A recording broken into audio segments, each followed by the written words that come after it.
Jumpa lagi kita dengan Peluang Entertainment, program Interview News. Teman-teman sekalian, minggu lalu kami menghadiri sebuah rapat anggota tahunan yang digelar oleh Koperasi Sejahtera Bersama.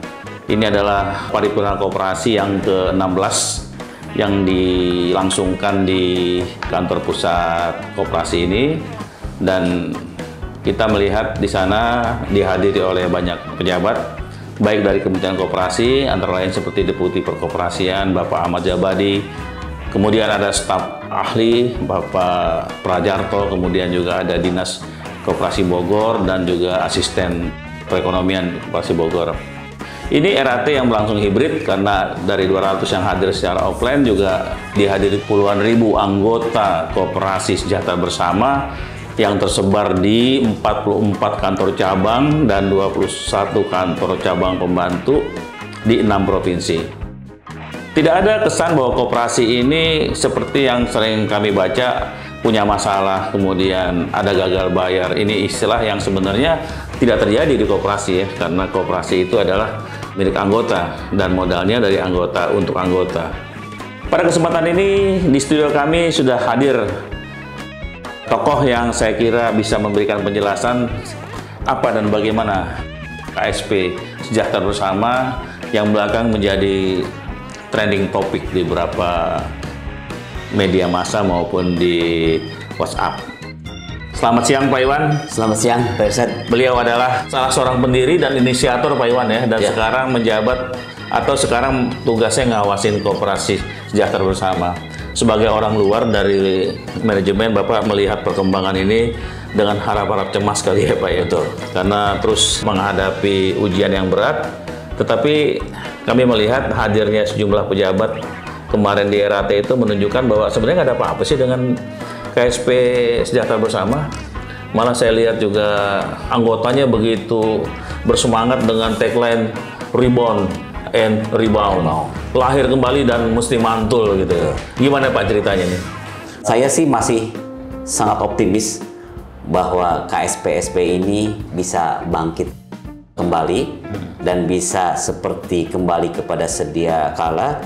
Namun itu semua butuh kerja keras sama-sama, bukan hanya kerja keras pengurus saja, bukan hanya kerja keras pengawas saja, tapi butuh keterlibatan semua anggota. Stakeholder dan pemerintah juga ya harusnya. Ya, tidak kalah pentingnya juga mungkin dukungan pemerintah untuk meyakinkan anggota bahwa KSP-SP ini akan mampu bangkit kembali. Karena terus terang saja kepercayaan masyarakat kepada koperasi ini masih sangat rendah, sehingga butuh pihak lain atau butuh dukungan pemerintah lah yang bisa mendorong masyarakat, terutama yang sudah menjadi anggota KSP-SP ini, untuk bisa percaya kembali kepada Koperasi Sejahtera Bersama. Saya lihat dari buku laporan keuangan, kemudian juga kinerja anggota atau pertumbuhan anggota bagus. Saya lihat ada 4,14% ya, anggota meningkat. Aset walaupun turun masih oke lah, 2, sekian triliun. Tetapi kan orang bilang gagal bayar. Ini sebenarnya apa Pak? Gagal bayar atau tagihan yang tidak terkumpul? Sementara orang minta uangnya, sementara tagihan terhadap anggota-anggota yang belum bayar karena dihajar pandemi, atau apa Pak? Baiklah, permasalahan ini sebenarnya permasalahan klasik di dunia keuangan Pak. Apalagi dunia koperasi simpan pinjam. Kita sama-sama tahu bahwa permodalan koperasi itu sangat tergantung kepada anggota. Iya. Permodalan koperasi itu didapat dari simpanan pokok dan simpanan wajib anggota yang memang sangat jauh besarnya dibandingkan dengan bisnis yang kita lakukan. Di dalam KSP ini ada dua pihak, anggota. Anggota yang memiliki kelebihan dana dan menyimpan uangnya di KSP Sejahtera Bersama.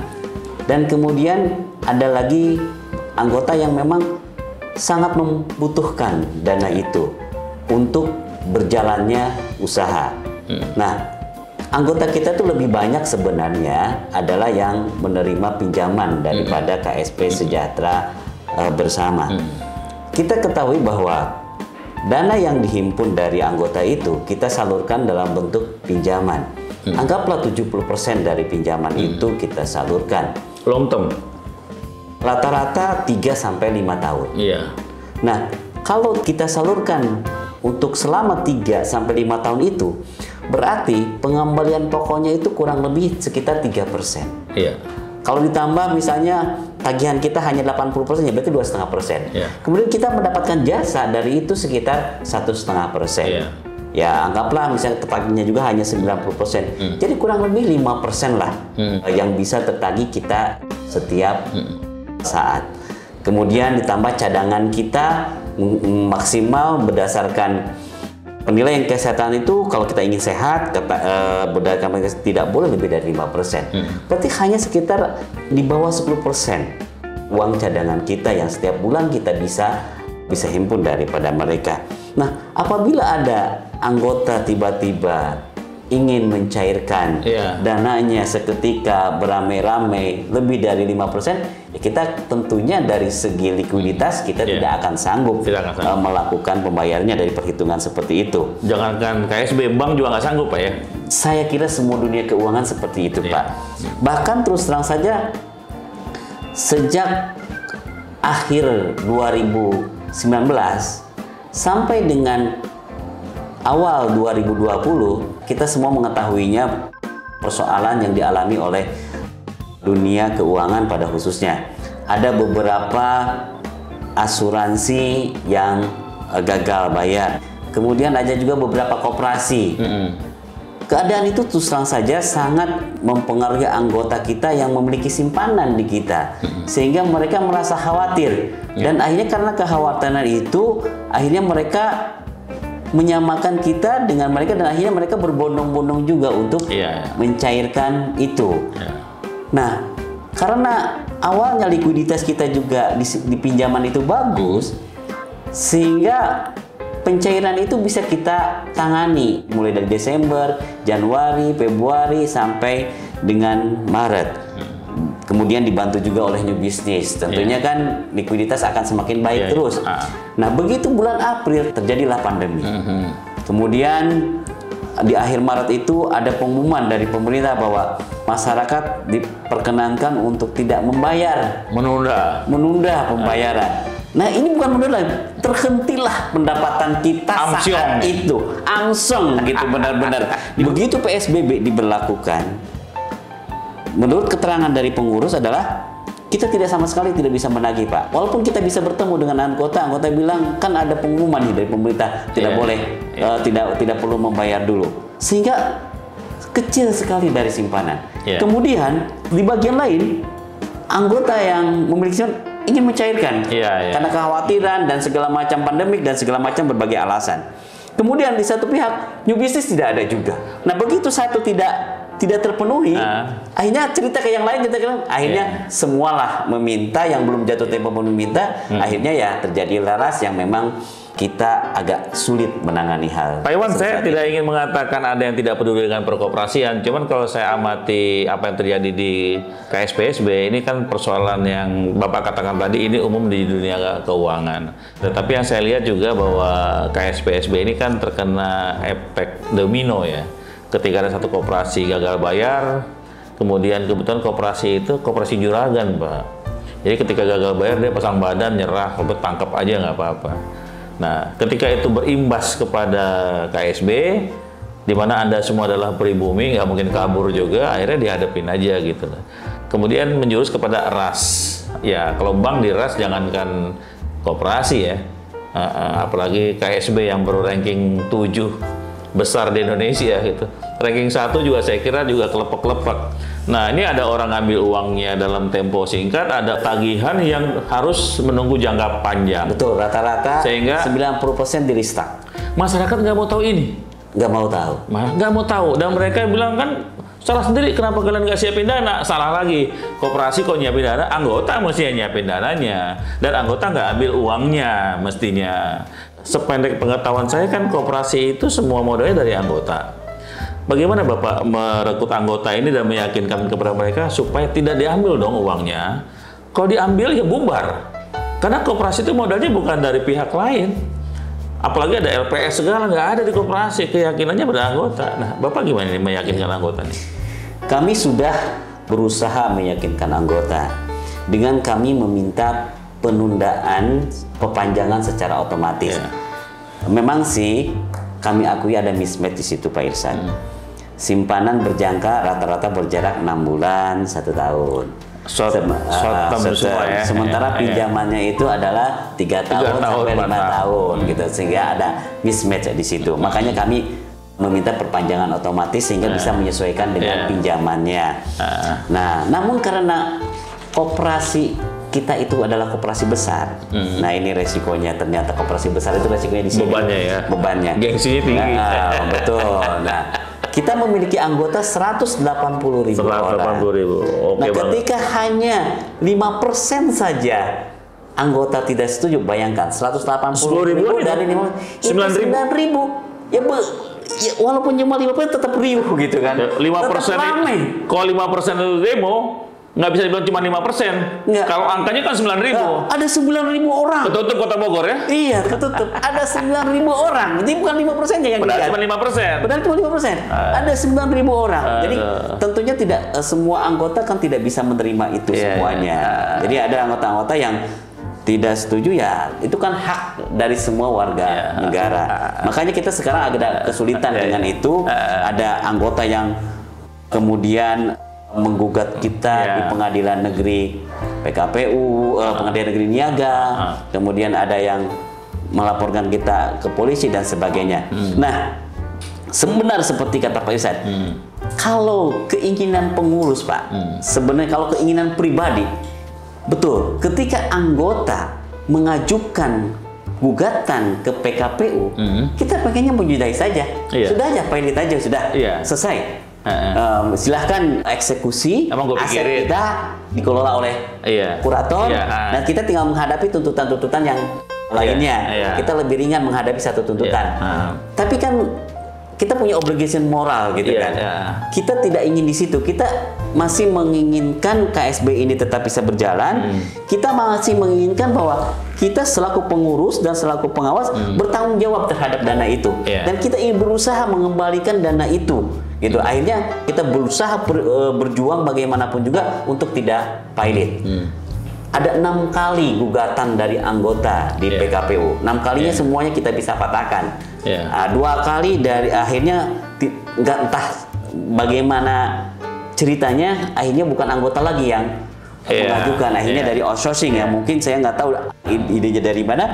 Kemudian 1 kali ditolak juga, akhirnya dipenuhi. Nah, kita berharap PKPU ini menjadi jalan keluar tengah-tengah antara kepentingan lembaga KSP Sejahtera Bersama dengan anggota. Artinya PKPU ini kita ingin jadikan sarana restrukturisasi. Bukan hanya KSP saja yang memberikan restrukturisasi kepada para peminjam. Kita berharap anggota yang menyimpan pun juga memberikan keringanan restrukturisasi kepada kita.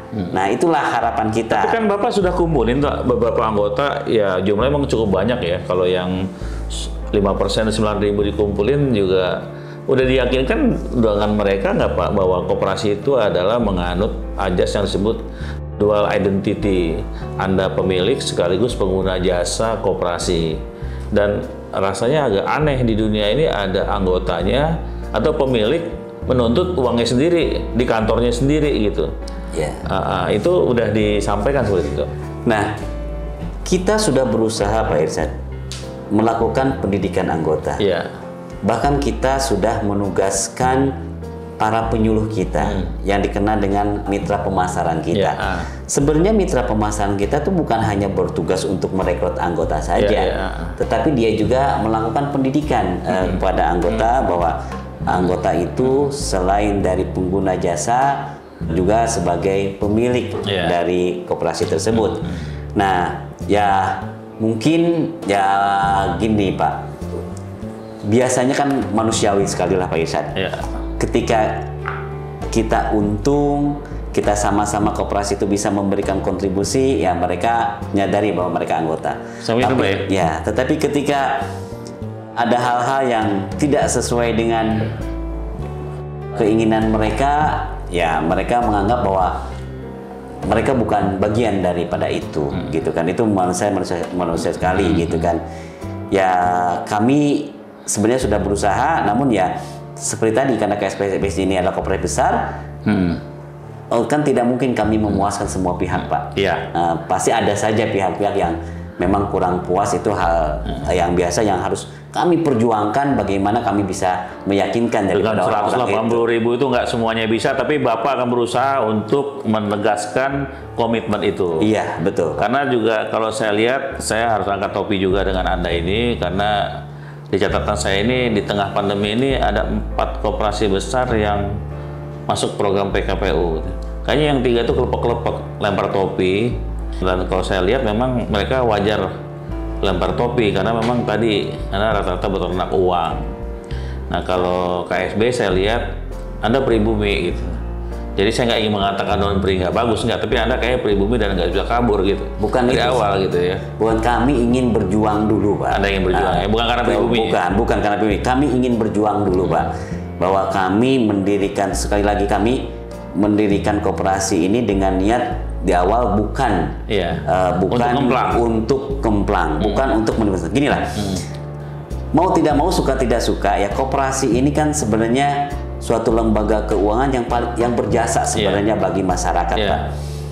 Koperasi ini memberikan bantuan atau memberikan permodalan, memberikan pinjaman kepada masyarakat yang mau memulai usaha. Walaupun sudah memulai usaha tapi belum bankable. Kemudian kita bantu dengan permodalan. Kita bina usahanya menjadi berkembang. Dan lancar ya? Dan lancar. Berapa tahun itu?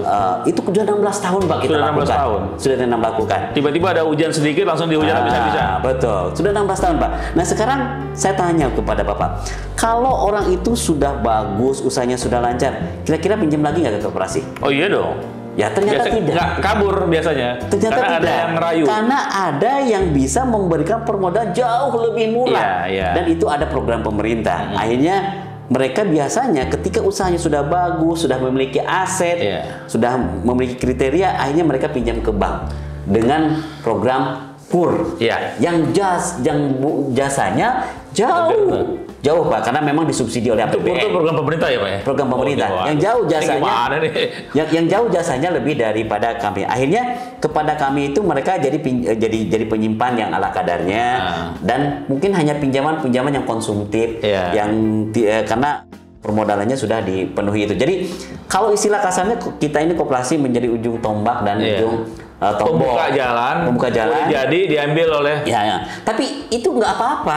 Ya, kita memang niatnya seperti itu. Bantu pemerintah ya? Nggak, bantu masyarakat. Nah sekarang niat kita membantu, Pak. Nah sekarang saya ambil contohkan ke Pak Irsyad. Ada satu orang misalnya jatuh, misalnya ke dalam jurang. Kemudian Pak Irsyad niat membantu. Kemudian karena mungkin segala macam, akhirnya malah jatuh juga ke dalam. Kan niatnya bukan ingin menjatuhkan diri kan, bukan ingin bunuh diri kan. Niatnya adalah membantu, tapi karena ada sesuatu. Nah, begitu juga SPSB. Sejak 16 tahun itu kita ingin menyediakan senang bersama. Kalau gitu sekarang kan? sedih bersama, masa nggak mau cuma sebentar gitu ya? Betul. Gitu, jadi kita kan ingin membantu mereka. Nah ketika membantu, 16 tahun kita berhasil membantu. Dan itu nggak dihitung? Nggak ada yang lihat? Ya, saya nggak bilang seperti itu sih. Kita 16 tahun itu kita membantu mereka. Dan mereka pun ketika dibantu kan mereka tidak juga dengan yang kosong. Mereka ngasih jasa. Dan jasa itu dinikmatilah oleh para penyimpan gitu kan, Pak. Nah ketika kita membantu ada pandemi. Tiba-tiba ada KLB seperti ini.